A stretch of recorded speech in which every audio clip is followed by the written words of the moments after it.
Yeah, ready? Yeah.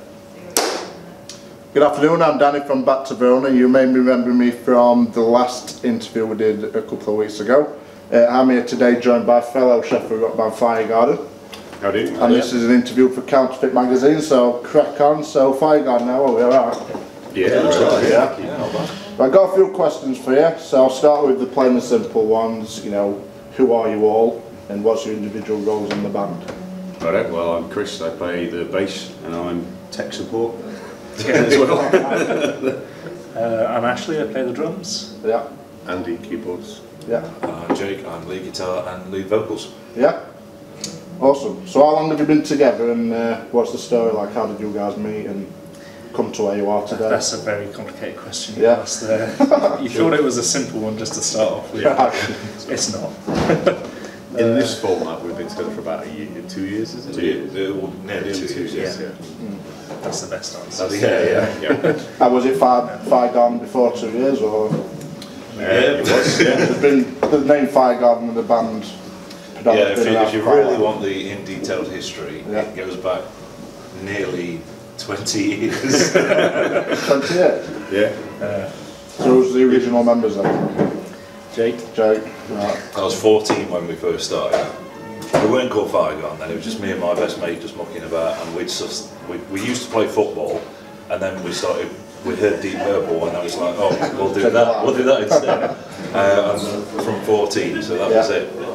And then when everyone was going to uni and stuff like that, that's when it started becoming serious, and that's where we first met Ashley. That was a long time ago now. 2002. 2002, yeah. Yeah. I think I didn't even start high school until quite a while like I'm jealous. Right, moving on to the next question. Nice little one. How would you best describe your music? Rock and roll. Prog and roll. Prog and roll. It's classic rock, it's progressive, it's fun, it's accessible. So yeah, prog and roll. That's what we're going for. That's a new one. So what are your guys' influences then? How did you come into the prog and roll lifestyle? Deep Purple. Yeah, big influence is Deep Purple from day one.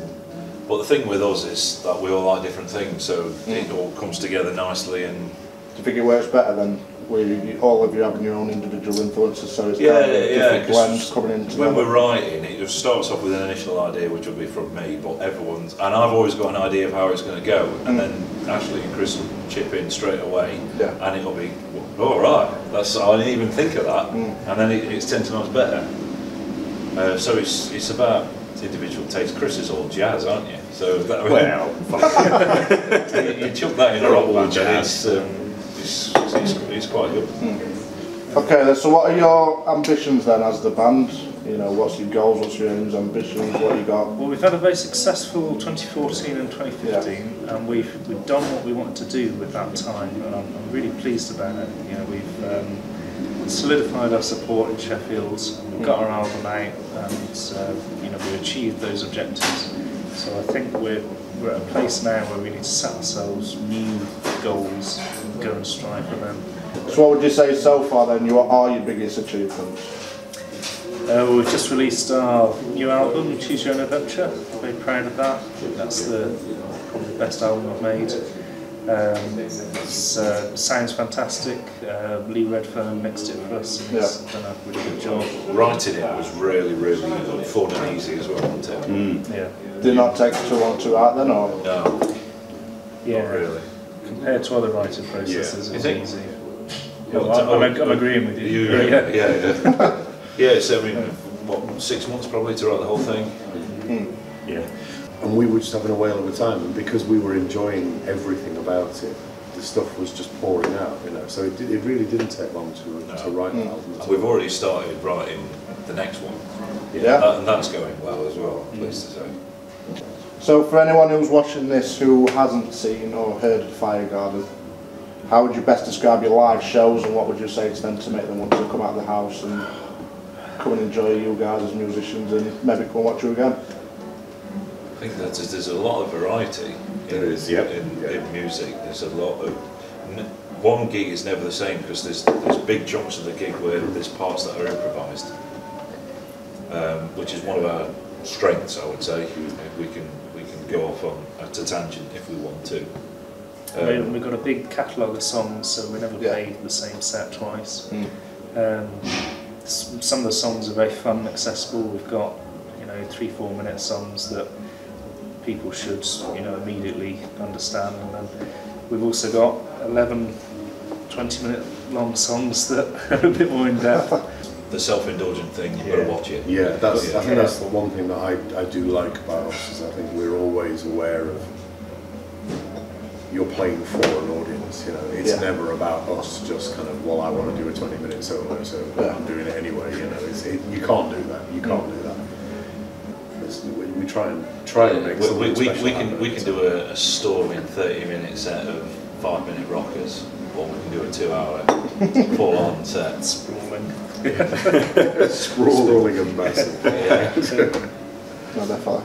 Can I say how good your video was? The recent one you released. I thought it was very well produced. Yeah, thank you. We said classy, didn't we? We did both say classy, yeah. Classy. And we should do a gig in the new year. Yeah, definitely. You're good to see that. Good to see that.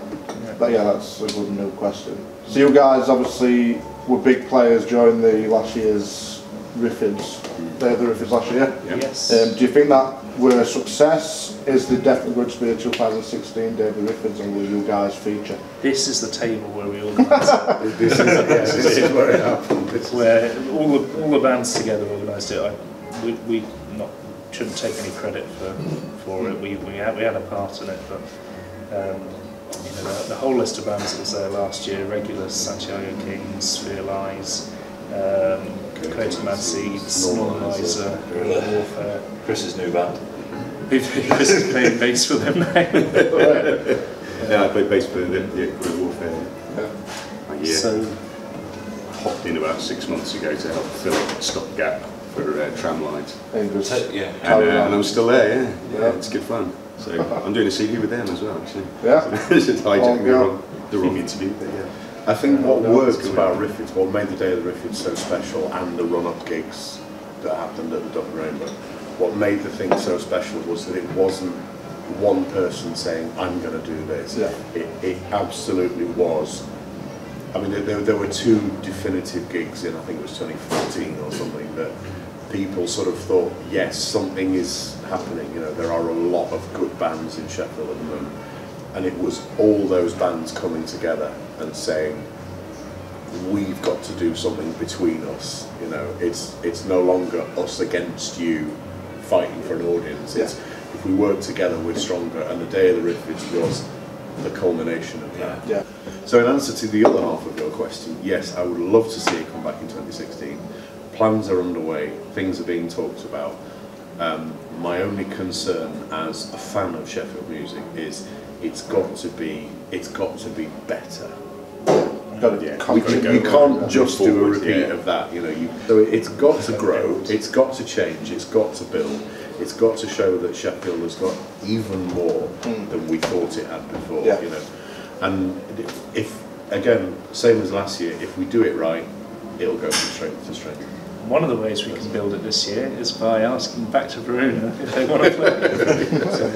No, definitely, yeah. No, we'll be up for it, and I think You're on the list, aren't you, from the committee meeting? the proposed lineup. So will you guys be on the lineup as well? Is that confirmed, or is it fresh blood all the way? It's a mixture of both. Mixture of both. So yeah, I mean, all being well, we'll be back, we'll be stronger than ever. And you know, Sheffield, the scene here is still thriving, there's still loads going on. There are new bands cropping up. So there's people out there that would enjoy being engaged with it but aren't engaged with it yet. So there's still there's loads of people in this city. It's huge, isn't it? It's one of the biggest cities in the country. Fourth biggest in the country. Yeah, something like that. And I can't believe that there aren't people out there that need to know about this that don't know about it already. So things like this interview and Counterfeit magazine are really helping to, you know, get that message across that there's quality music going on, that you'll have a good time if you just want just get out of your house and go and see it. You know? So it's kind of done a good job. We've put Sheffield rock scene on the map now, but there's still quite a bit of work to do to definitely bring it to the forefront. And Some people don't have the map yet. So it's getting the map to them people. Yeah. Right, last question as we wrap it up. For any aspiring musicians out there wanting to start a new band or look to progress what the start, obviously you guys have been around quite a while, what kind of advice would you have? I would Looking back over the years? would say, if you're really into it, then just get out there as much as you can. Practice, practice, practice. Gig, gig, gig. Just get as much experience as you possibly can. Don't just say, I'm in a band, like me, like me. Yeah. You've got to go and work for it. And then and year on year, you'll get better. Dream a little, but do a lot. You need to actually do it. Yeah. I would say as well, play as many bands you can with gigs. Well, sorry, play as many gigs you can with. How strong is this? Play as many gigs you can. Yeah, it's empty. Isn't it? Play as many gigs you can with bands that are better than you, that you respect, and watch what they're doing good, and learn from them. You know, and just do it. Don't sit there going, "Oh, I wish this was happening, and I'd love to do this, and I'd love to do." Just get out there and do it. This is the only way anything's ever going to happen. Yeah, maybe what he said, but 5 times as long. That's a wrap. Yes, that's the end of the interview. Thanks for everyone viewing here today, and thank you for Firegarden for coming along and taking part. And we look forward to seeing who you guys select for the next round of the Counterfeit magazine interviews. Excellent. Cool. Nice one. Bye. Thanks. Cheers.